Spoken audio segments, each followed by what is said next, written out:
próximo capítulo da novela Vale Tudo, o reencontro entre Solange e Afonso abrirá espaço para uma cumplicidade inesperada.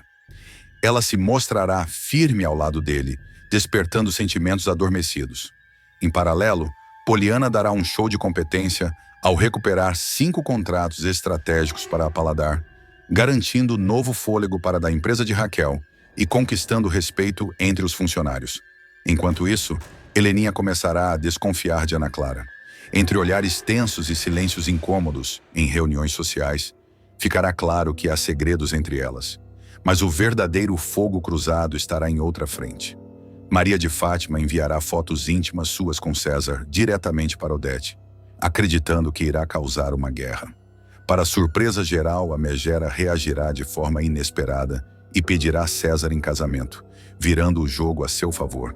Antes de prosseguir, já deixa seu like, inscreva-se no canal e comente de qual cidade você acompanha na novela. O cinismo vai imperar quando César procurar Fátima para dizer, sem pudor, que as fotos dela foram justamente o motivo para Odete decidir se casar com ele. A vilãzinha ficará atônita por alguns segundos, mas logo se reerguerá com mais ambição.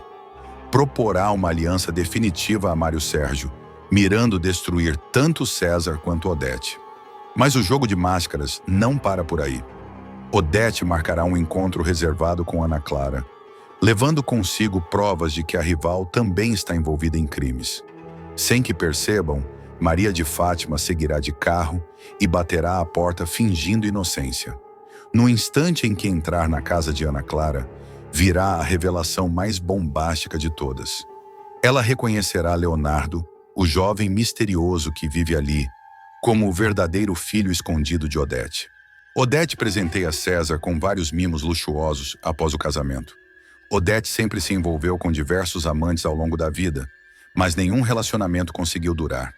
Todos, invariavelmente, sucumbiram ao peso da sua língua ferina, ao seu gênio difícil e à dificuldade de conviver sob a sombra de sua fortuna.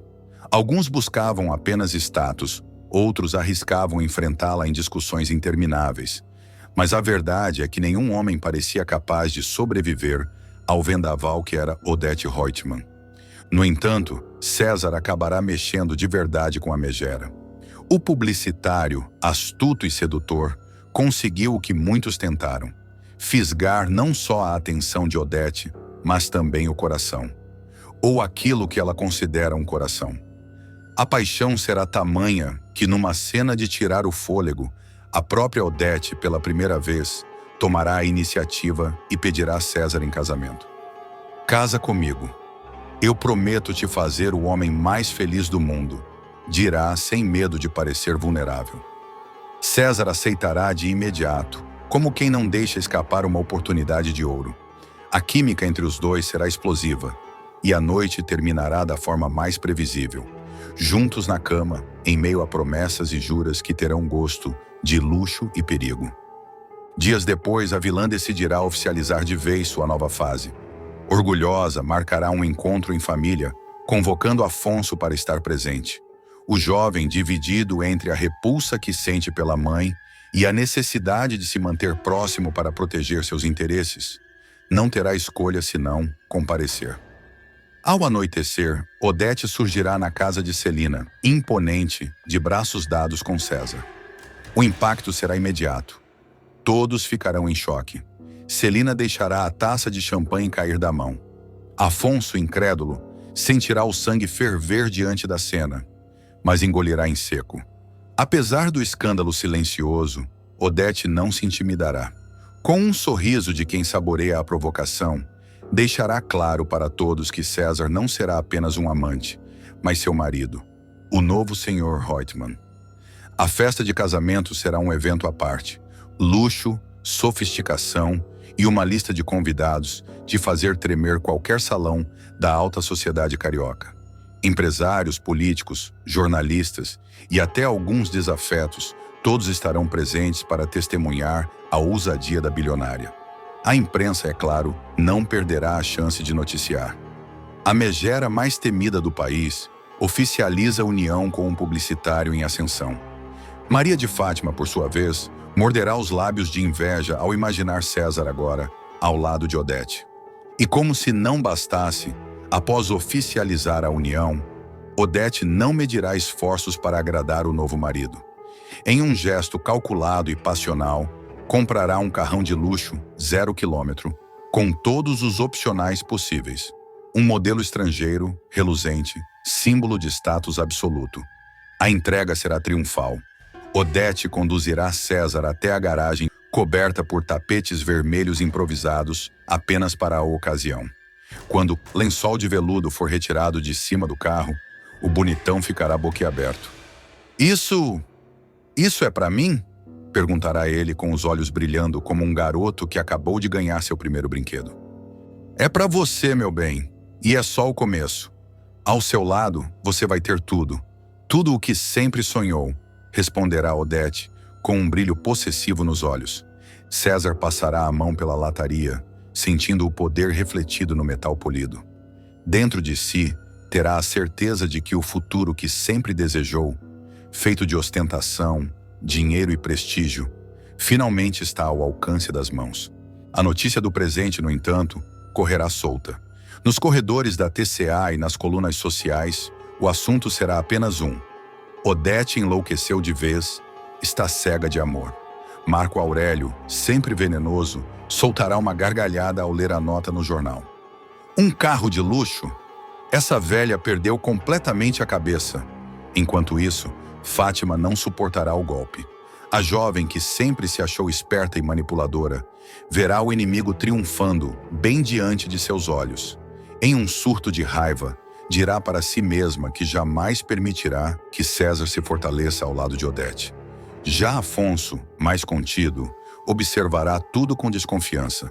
O filho da megera saberá que por trás do presente existe algo mais sombrio. A tentativa de Odete de prender César numa rede de favores, de comprometer o homem ao ponto de ele nunca conseguir se libertar. E ele não estará errado, porque para Odete, o carro não será apenas um mimo, mas uma coleira dourada. Uma forma de dizer, você é meu, e tudo o que tem vem de mim. César, por sua vez, fingirá não perceber. Encantado com a nova vida, se deixará levar pela sensação de vitória. Passará a desfilar pela cidade no automóvel, chamando a atenção por onde passar. Paparazzi o fotografarão saindo de restaurantes, boates e até mesmo em reuniões de negócios. O nome dele, antes restrito ao mercado publicitário, agora estará estampado em capas de revistas de celebridades. Mas junto com a fama, virão os olhares de desconfiança. Muitos comentarão que César não passa de um oportunista, um caçador de fortunas que encontrou em Odete a vítima perfeita. Outros dirão que, finalmente, a megera foi fisgada por alguém mais frio do que ela. Odete, claro, ignorará os comentários. Embriagada de paixão, acreditará estar vivendo uma segunda juventude. Gastará fortunas em viagens, roupas, festas e, principalmente, em presentear o marido. Para ela, César será o único homem que realmente mereceu entrar em sua vida. O casal mais improvável da novela se consolidará. A bilionária que jamais conheceu limites e o publicitário que sempre sonhou com o poder. A união, marcada por presentes luxuosos e provocações públicas, será também o estopim para novos conflitos familiares e empresariais. Porque se Odete pensa que comprará a fidelidade apenas com carros e mansões, descobrirá em breve que paixão, dinheiro e poder nunca caminham em paz. Odete não demorará a sentir o gosto amargo da própria escolha. Quanto mais ela tentará prender César com presentes caros, mais ele se sentirá confortável em explorar a situação. O publicitário, sedutor por natureza, começará a circular sozinho, aproveitando os holofotes que agora o cercam.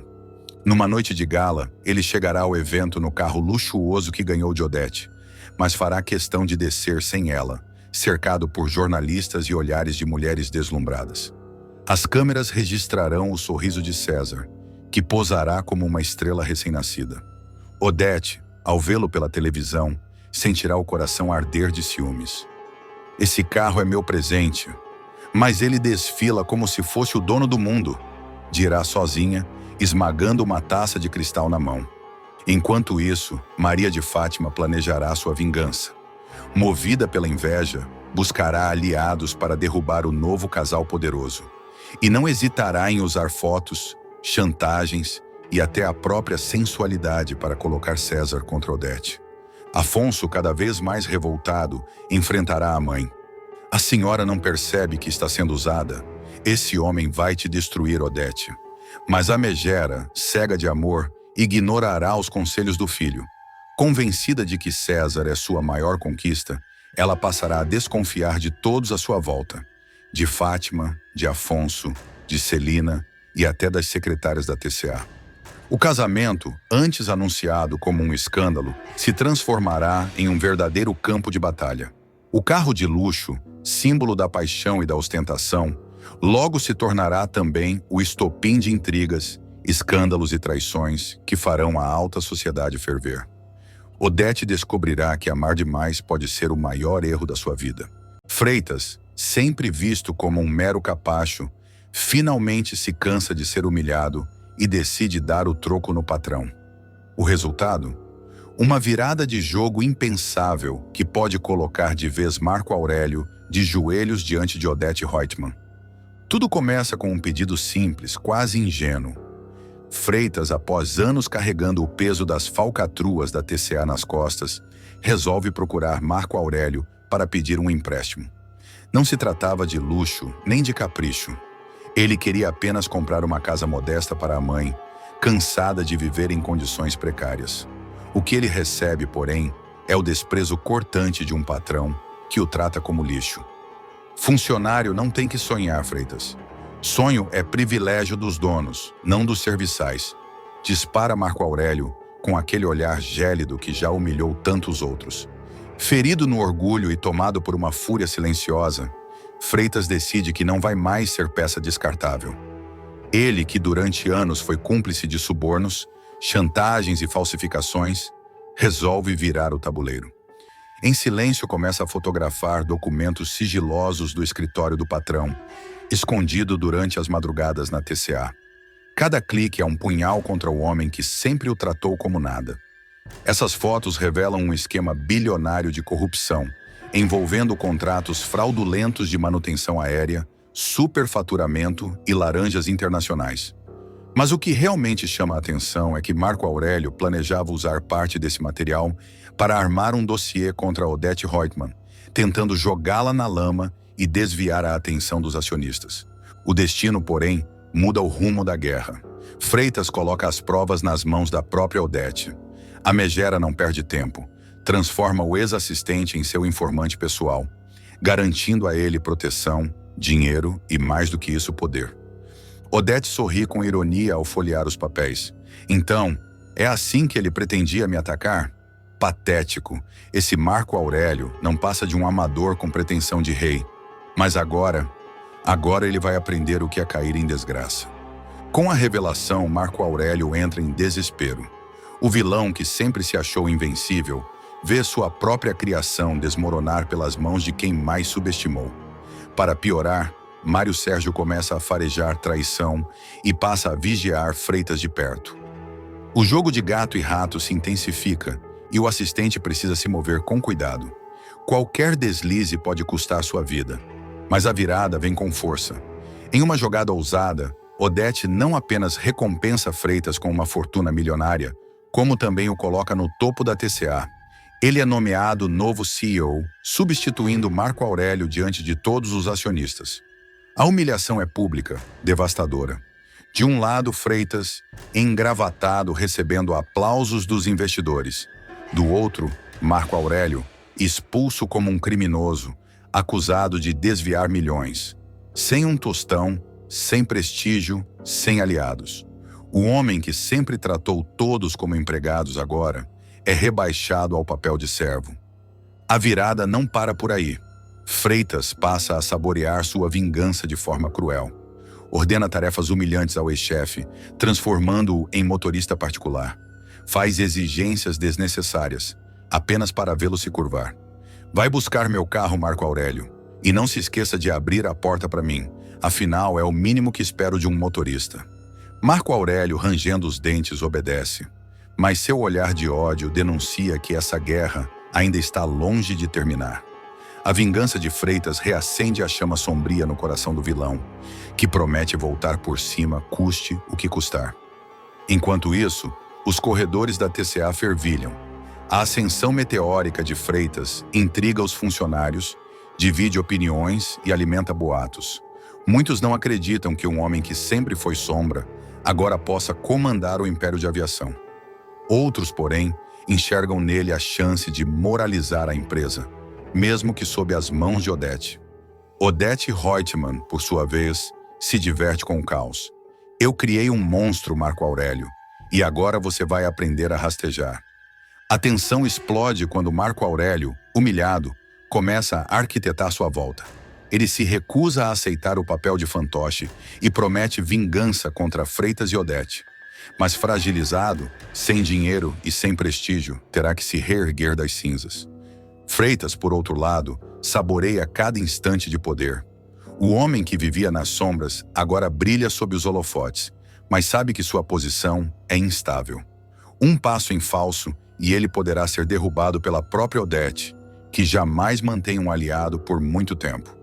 Marco Aurélio, reduzido a motorista do próprio ex-assistente, começa a sentir o peso da humilhação corroendo cada fibra de sua vaidade. A cada ordem seca de Freitas, ele reprime a fúria e guarda para si um ódio crescente. O homem que um dia ditou as regras da TCA agora precisa se levantar mais cedo para engraxar o carro de luxo que não lhe pertence mais. Nos bastidores, a imprensa começa a noticiar sua derrocada. Manchetes surgem. Ex-presidente da TCA é flagrado servindo como chofer de executivo. O vexame atinge proporções devastadoras. Leila, envergonhada com a situação do marido, começa a se afastar. Os amigos poderosos de outrora fecham as portas. Até os funcionários que antes tremiam diante dele, agora cochicham pelos corredores, rindo de sua queda. Marco Aurélio, porém, não é homem de aceitar o papel de derrotado por muito tempo. A cada humilhação, ele planeja em silêncio o contra-ataque. Freitas, por sua vez, saboreia sua ascensão. Nomeado CEO, passa a usar ternos caros, ocupa salas luxuosas e recebe convites para jantares de gala que antes só acompanhava à distância. O ex-assistente agora dá ordens a diretores, fecha contratos milionários e recebe afagos da imprensa como o homem que salvou a TCA de um colapso moral. Mas por trás dos flashes, a verdade é outra. Odete Reutemann é quem realmente conduz os fios, deixando claro a cada reunião particular que ele não passa de uma peça substituível. Em um desses encontros, Odete solta sua ironia venenosa. Lembre-se, Freitas, você só está aqui porque eu permiti. Não confunda seu brilho com luz própria. Você é reflexo do meu poder. Freitas sorri, mas o veneno da frase o atinge. Pela primeira vez, ele percebe que pode estar apenas trocando de carrasco. Antes, era refém de Marco Aurélio. Agora, talvez seja apenas mais uma marionete de Odete. Enquanto isso, Marco Aurélio arma seu retorno.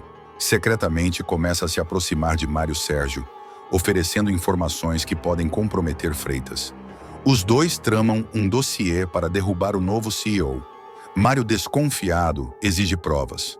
Marco Aurélio promete entregar gravações e, para isso, começa a usar um aparelho escondido no carro, sempre que leva Freitas a reuniões confidenciais.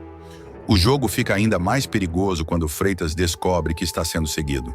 Uma noite, ao deixar a sede da TCA, percebe um carro preto à distância.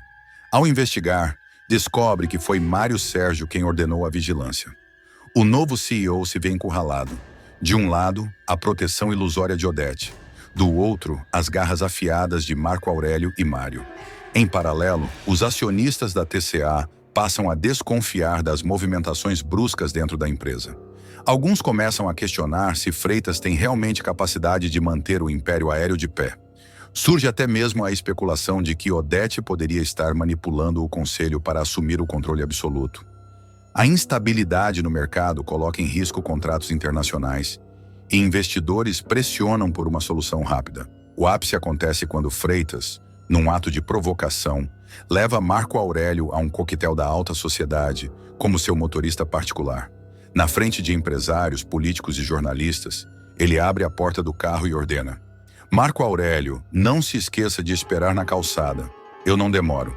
As câmeras registram o momento e as imagens se espalham em questão de horas.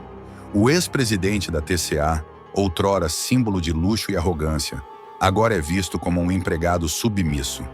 A vergonha pública o destrói por dentro, mas por trás do semblante controlado, Marco Aurélio jura vingança.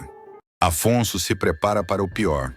Lutando contra a leucemia, fragilizado, mas ainda de cabeça erguida, ele decide deixar uma marca indelével para os filhos gêmeos que Solange espera.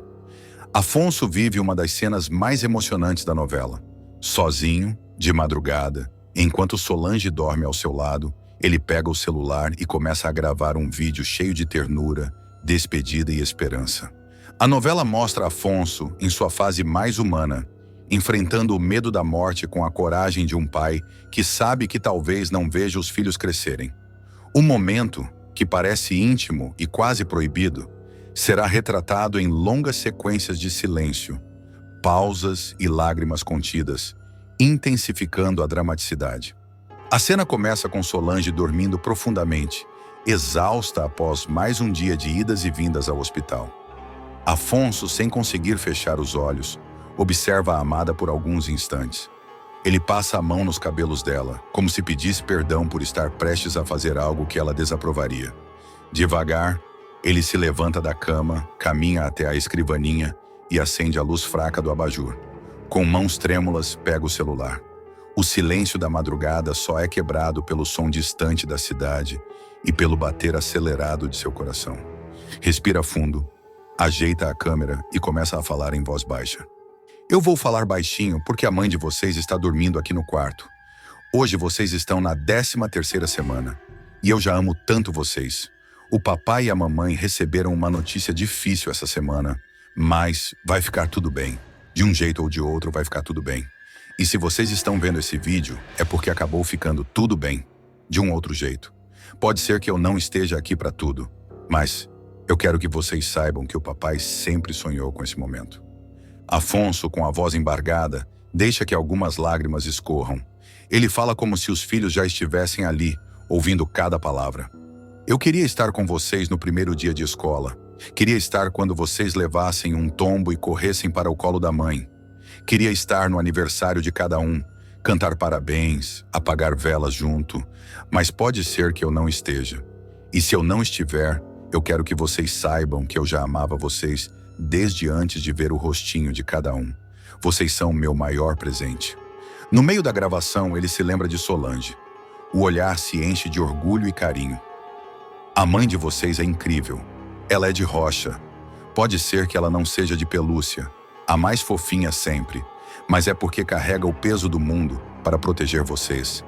Não deixem ela enganar vocês com esse jeitão durão. Ela é puro amor. E vocês vão descobrir isso cedo. Eu só peço uma coisa: cuidem dela por mim. Protejam ela como eu sempre quis proteger. Enquanto ele fala, a câmera capta Solange se mexendo na cama. Ela desperta lentamente, estranha a ausência de Afonso e se levanta. Ainda sonolenta, caminha até ele e flagra a gravação. Com firmeza, segura a mão dele e interrompe. Nossos filhos nunca vão ver esse vídeo, Afonso. Ele tenta disfarçar, mas não consegue esconder o rosto molhado de lágrimas. Solange, é só uma garantia. Eu preciso deixar alguma coisa para eles caso... Ela não deixa ele terminar. Não existe caso. Você vai vencer essa doença. Eu não vou deixar você desistir. Nós vamos criar nossos filhos juntos. Afonso sorri, tentando conter a emoção. Ainda assim, a necessidade de registrar aquele recado pesa mais que a esperança. Ele segura o celular com força, como se fosse seu último ato de coragem. Se eu não puder estar, você vai ser suficiente pelos dois. Mas eu precisava dizer isso, porque talvez um dia eles queiram ouvir a minha voz. Solange, firme, pega o aparelho e o coloca de lado. Abraça o amado com ternura e, mesmo chorando, reforça sua fé. Você vai estar com eles, Afonso. Vai estar. Amanhã, quando você entrar naquela sala para começar a químio, eu vou estar lá. Eu vou segurar sua mão. E se precisar, Eu vou segurar 1000 vezes. Nós vamos atravessar isso juntos. Ele, emocionado, responde: Eu tenho medo, Solange. Mas o que mais me assusta é não ver nossos filhos crescerem. Ela beija a testa dele, firme. Então não tenha medo, porque você vai ver. Eles vão ter o pai mais incrível do mundo. Na manhã seguinte, a câmera acompanha o carro de Solange chegando ao hospital. O sol ainda está baixo, mas o clima já é de tensão. Dentro do veículo, Afonso observa a janela com um olhar perdido, como se quisesse guardar cada detalhe do mundo lá fora. Solange, ao volante, tenta se mostrar firme, mas seu aperto no volante denuncia a preocupação. Ao chegarem, ela segura a mão dele antes de entrar. Pronto, é aqui que começa sua vitória. Ele sorri de leve, tentando acreditar. Caminha devagar, apoiado no braço dela, enquanto a novela mostra o olhar das enfermeiras e pacientes que já estão na sala de espera. O ambiente é silencioso, repleto de gente que carrega a mesma luta. Uma enfermeira simpática orienta Afonso a colocar a pulseira de identificação. Ele senta na poltrona branca e o som do plástico do embrulho dos equipamentos ecoa. O público vê o detalhe do braço dele sendo preparado para a agulha, o álcool esfregando, a tensão estampada nos olhos. Solange permanece ao lado, sem desgrudar. Eu vou estar aqui o tempo todo, me ouviu? Não solto sua mão nem que o mundo acabe. Afonso segura a mão dela com força e a câmera fecha nesse gesto. Ele respira fundo e, quando a agulha é inserida, deixa escapar um gemido baixo. É só o começo, né? Ele pergunta. A enfermeira responde com delicadeza. É o primeiro passo, Afonso. Cada gota aqui é uma batalha vencida. Enquanto o soro começa a pingar lentamente, a novela dá espaço para um monólogo interno de Afonso, narrado em off, enquanto a câmera mostra seu rosto pensativo. Eu nunca pensei que estaria aqui tão cedo. Sempre achei que teria tempo. Tempo de sobra para construir, para viver, para amar. Mas a vida me trouxe para essa cadeira. E mesmo assim, eu não vou desistir. Porque agora não é só por mim. É por Solange. É pelos meus filhos.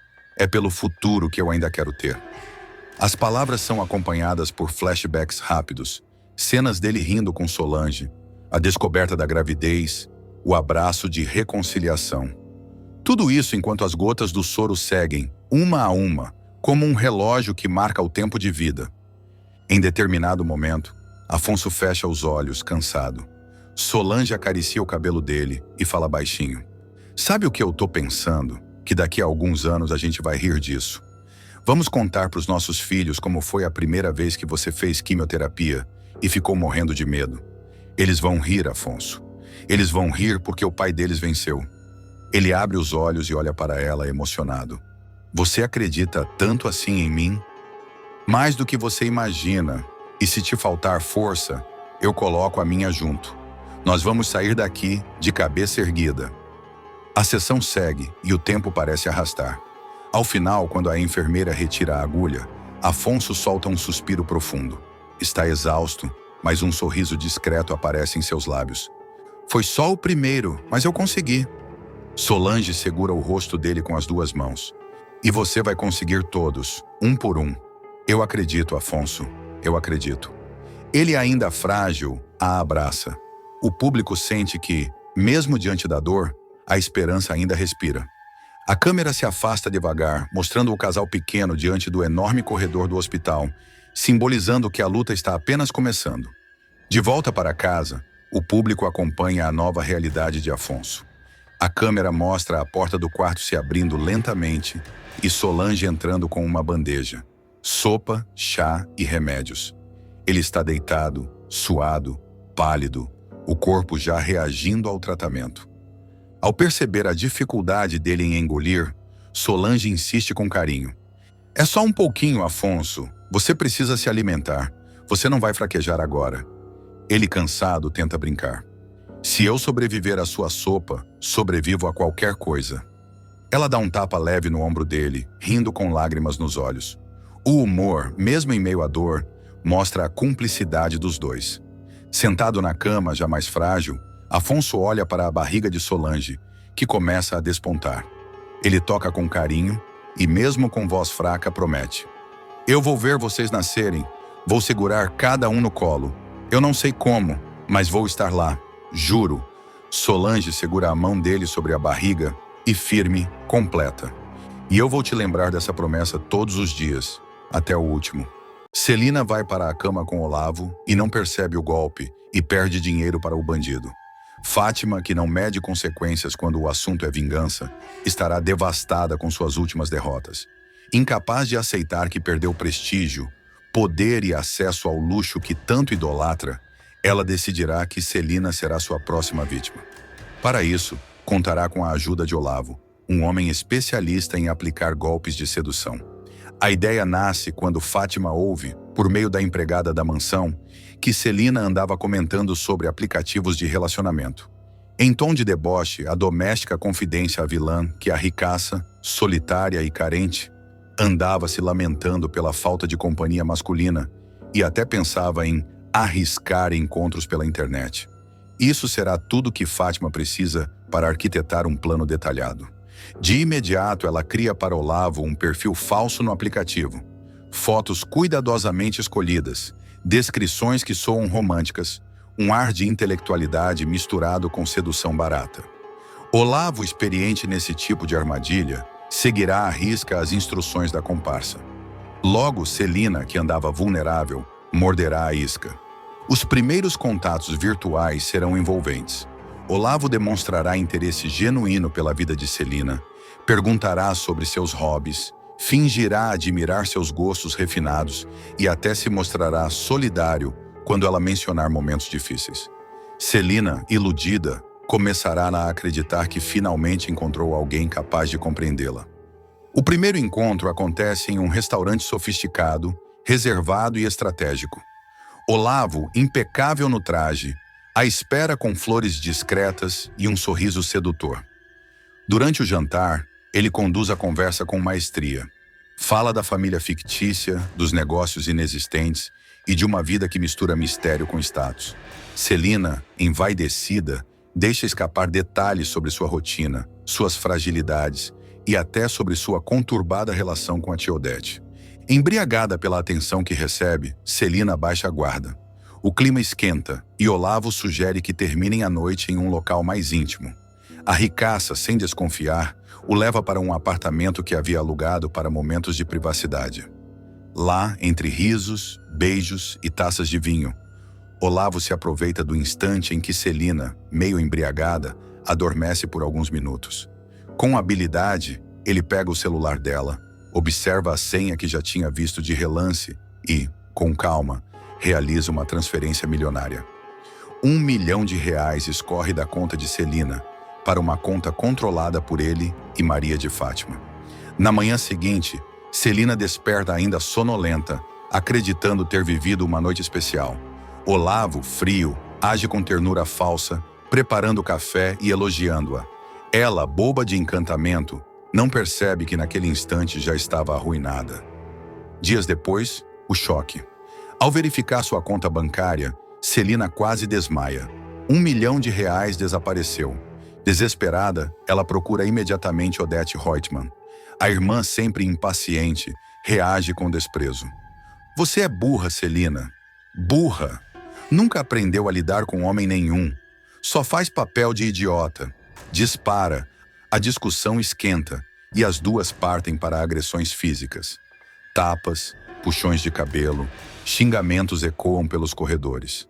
A cena se torna caótica até a chegada de Afonso e Heleninha, que tentam apartar a briga. Humilhada e arrasada, Celina foge da mansão, andando pelas ruas em estado de choque. A imagem da ricaça, descalça, chorando e sem rumo, choca até transeuntes, que não entendem como aquela mulher elegante se reduziu àquilo. O destino, no entanto, lhe reserva mais dores e revelações. Em outra ocasião, Celina flagra Olavo em plena conversa cúmplice com Maria de Fátima. Os dois riem, brindam e falam abertamente sobre o golpe aplicado. A farsa se torna evidente. Celina sente o chão desaparecer sob seus pés. Determinada a reagir, ela decide agir em silêncio. Descobre que no apartamento onde passou a noite com Olavo, havia câmeras discretas de segurança do prédio, registrando entradas e saídas. Com acesso às imagens, Celina reúne provas. Olavo manipulando seu celular enquanto ela estava inconsciente, e até encontros suspeitos entre ele e Fátima. Munida de evidências, Celina procura a polícia. Narra cada detalhe, entrega cópias das gravações e pede a prisão imediata de Olavo. As autoridades começam a rastrear o destino do dinheiro e, para surpresa de todos, identificam movimentações suspeitas que ligam diretamente Maria de Fátima à lavagem. Enquanto Celina revive cada momento da noite enganosa em sua memória, cresce dentro dela um ódio incalculável. Não é apenas pelo dinheiro, mas pelo sentimento de ser usada, ridicularizada e traída de forma tão cruel. O que era fragilidade se transforma em desejo de vingança. A caçada contra Olavo e Maria de Fátima tomará proporções ainda mais explosivas, com desdobramentos que colocarão Celina no centro de uma trama de ódio, poder e retaliação. A revelação cairá como uma bomba na mansão Reutemann. Assim que a polícia bater a porta com um mandado de prisão, Olavo tentará manter a pose de galanteador, mas logo será algemado diante de todos. Isso é um engano, eu sou empresário, tenho contatos. Gritará, tentando resistir. A resposta será seca. Engano não. Provas. Maria de Fátima, por sua vez, ficará incrédula ao perceber que também foi citada no inquérito. Tentará se esquivar, alegando que nada tinha a ver com as movimentações financeiras, mas os registros bancários e os prints de conversas não deixarão dúvidas. Ela fazia parte da engrenagem. A vilã será levada sob protestos, acusando Celina de ter armado uma vingança pessoal. Celina, acompanhada de Afonso e Heleninha, observará a cena com os olhos marejados. Não de fragilidade, mas de fúria misturada a alívio.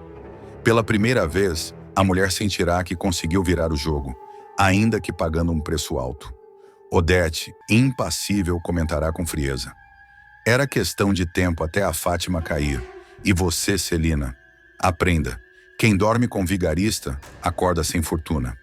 Nos corredores do presídio, Maria de Fátima se revoltará, prometendo que aquilo não ficará barato.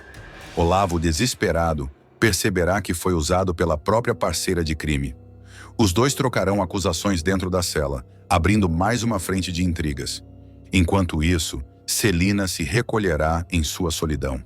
Apesar da vitória parcial, a dor da humilhação e do abuso de confiança ainda a corroerá. Ela jurará para si mesma que não descansará enquanto não destruir por completo Maria de Fátima. Nem que para isso precise enfrentar Odete cara a cara. A notícia da prisão de Olavo e Maria de Fátima correrá pelos jornais, sites e redes sociais. Manchetes estamparão. Golpista sedutor e socialite caem em esquema milionário. As imagens dos dois sendo levados algemados ganharão repercussão imediata. E a sociedade começará a comentar sem parar. Celina, mesmo abalada, ganhará certa simpatia pública. Repórteres tentarão entrevistá-la na saída da delegacia e ela, com a voz embargada, dirá: "Fui enganada, mas não vou me calar. Eles vão pagar por tudo que fizeram comigo." A fala viralizará e transformará Celina, por um breve instante, em símbolo de resistência contra abusos e golpes. Odete, porém, não perderá a chance de humilhar a Celina. Em uma reunião, soltará com ironia: "Celina, a mártir dos aplicativos, precisamos agora temer que os nossos segredos caiam na internet também?"